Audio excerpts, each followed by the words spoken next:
Okay, Torah concept, New Testament. Do not love the things in the world. Okay, so the Torah repeatedly warns us to not set our affection on material things or on idols or on the practice of the nations, but instead to love and to cling only to God. So these commands form strong parallels to 1 John chapter 2, verse 15. Do not love the world or the things of the world.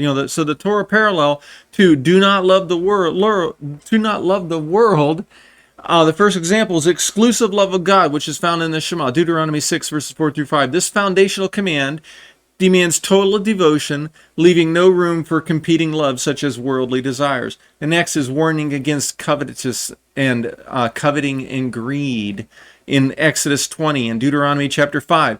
The command not to covet your neighbor's possessions directly resists the lust of the eyes.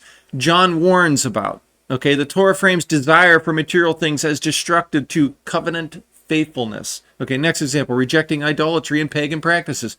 Exodus chapter 20, Deuteronomy chapter 7, and chapter 12. Okay, we are forbidden to desire the silver and gold on idols or imitate the nations, the ways of the nations and how they worship and serve their gods. Okay, this parallels John's warning that worldly pride and desire are not from the Father. Okay, next example. Do not be enticed by wealth or bribes.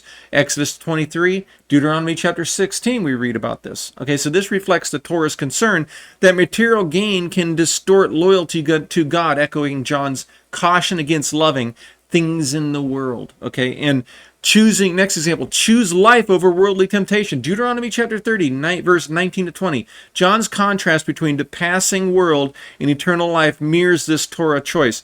The Torah doesn't just use the phrase, do not love the world, but its commands against coveting, idolatry, and misplaced desire, and loving things over God are direct parallels. Both John and the Torah call believers to reject these fleeting worldly enticements and instead love God wholeheartedly, because only covenantal loyalty leads to life, walking in God's ways, believing in Him, being faithful, right? That leads to life. And this is how John taught Torah. The Torah has not passed away.